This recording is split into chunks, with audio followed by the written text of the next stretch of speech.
اور سیرت کی کتابیں کھولو اور اپنے پاک نبی علیہ الصلوۃ والسلام کی سیرت کو دیکھو، حق بیان کرتے ہوئے توحید کی یابیاری کے لیے،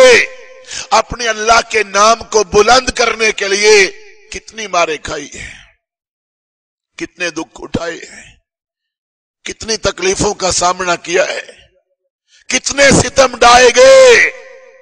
شیب ابی طالب میں بند ہیں، طائف کی وادیوں میں پتھر کھاتے ہیں، سینہ اللہ کے نبی علیہ الصلوۃ والسلام کا کافر پتھر مارتے ہیں، چوٹیں لگتی ہیں، گلے میں رسہ ڈالا جاتا ہے، ساری تکلیفیں برداشت کی، غار ثور کے اندر 3 راتیں رہے۔ کس لیے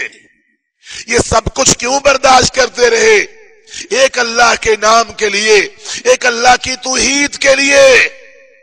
اور دعوت پیش کی، کردار پیش کیا، اور ساتھ اللہ کے حکم سے عبادت بھی آپ کی اعلیٰ کہ ساری رات رب کو یاد کرتے رہتے، اللہ کی عبادت کرتے رہتے، اللہ کے تذکرے کرتے رہتے، رو رو کے اپنے رب کو مناتے رہتے، اور اپنی اس امت کی آسانی کے لیے اپنے اللہ سے دعائیں کرتے رہتے۔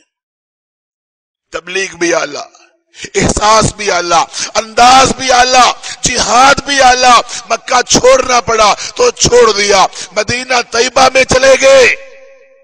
مگر لوگوں کے سامنے عملی طور پر اسلام پیش کیا کہ لوگوں، اسلام اس چیز کا نام ہے، عمل کر کے دکھانا ہے۔ فاقے کاٹتے رہے، کچے مکان کے اندر رہے، کچی چھت تھی اور کچا صحن تھا، سر سجدے میں ڈالتے تو پیشانی بعض دفعہ کیچڑ سے بھر جاتی، مگر اپنے رب کے لیے سب کچھ قبول کر لیا اور دن رات رب کے دین کی تبلیغ کرتے رہے۔ اللہ کے نبی علیہ السلام کی زندگی کا کبھی مطالعہ تو کرو، چاند سے زیادہ آپ کو پیار ہوگا، آفتاب سے زیادہ آپ کو محبت ہوگی، بہاروں سے زیادہ آپ کو لطف ملے گا، خوشبو سب سے بہتر آپ کو ملے گی۔ کس طرح اللہ کے رسول علیہ الصلوۃ والسلام کردار پیش کرتے رہے۔ ایسا بھی ہوتا تھا کہ 2 مہینے آپ کے گھر میں چولہا نہیں جلتا تھا۔ ماشا بیال محمد من خبز شعیری یومین متتابعین، 2 دن پیٹ بھر کے بعض دفعہ جو کی روٹی نہیں ملتی ہے۔ اور آپ علیہ السلام نے فرمایا تھا، جب کعب نے پوچھا تھا اللہ کے نبی آپ کا کیا حال ہو گیا ہے، رنگ اڑا ہوا ہے، تو نبی علیہ السلام نے فرمایا ما دخل فی جوفی ھذا منذ 3 ایام، کعب 3 دن سے میں نے کوئی دانہ نہیں کھایا ہے۔ کپڑے پھٹے ہوتے، جوتا ٹوٹا ہوتا، مگر پھر بھی اپنے اللہ کو یاد کر رہے ہوتے، اپنے اللہ کی تسبیح بیان کر رہے ہوتے۔ 11 آپ کے گھر تھے،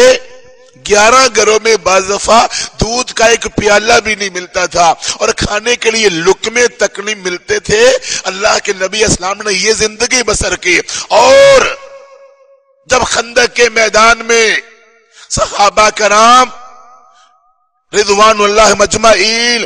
اپنی بھوک دکھا رہے تھے، اللہ کے نبی بھوک کو مٹانے کے لیے ہم نے پیٹ پہ پتھر باندھا ہے، تو اللہ کے رسول علیہ السلام نے پتھر جو صحابہ کا دیکھا پیٹ میں باندھا ہوا، تو اپنے پیٹ سے کپڑا ہٹا کے دکھایا کہ دیکھو میں نے 2 پتھر باندھے ہوئے ہیں۔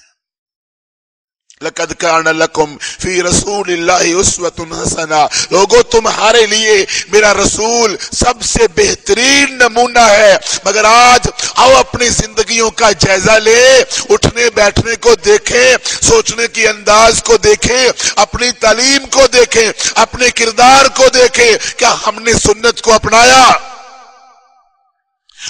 مصور کھینچ وہ نقشہ، اس میں یہ صفائی ہو، ادھر حکم محمد ہو، ادھر گردن جھکائی ہو۔ مسلمان کی نشانی تو یہ تھی، مسلمان کی پہچان تو یہ تھی، مسلمان کی شناخت تو یہ تھی کہ وہ قدم قدم پہ سنت کو ترجیح دیتا، سینے سے لگاتا، توحید کی یابیاری کرتا، دین حق کا کام کرتا، اپنے گھر میں اسلام نافذ کرتا، اور نبی پاک علیہ السلام کی سنت کے پریرے لہراتا۔ مگر آج نام کے مسلمان، کلمہ پڑھنے والے مسلمان، نہ کردار، نہ اخلاق، نہ معاملات، نہ عقائد، نہ عبادات، وہ مدینے والے، وہ مکے والے رسول علیہ الصلوۃ والسلام کا اسوہ حسنہ کہاں ہے؟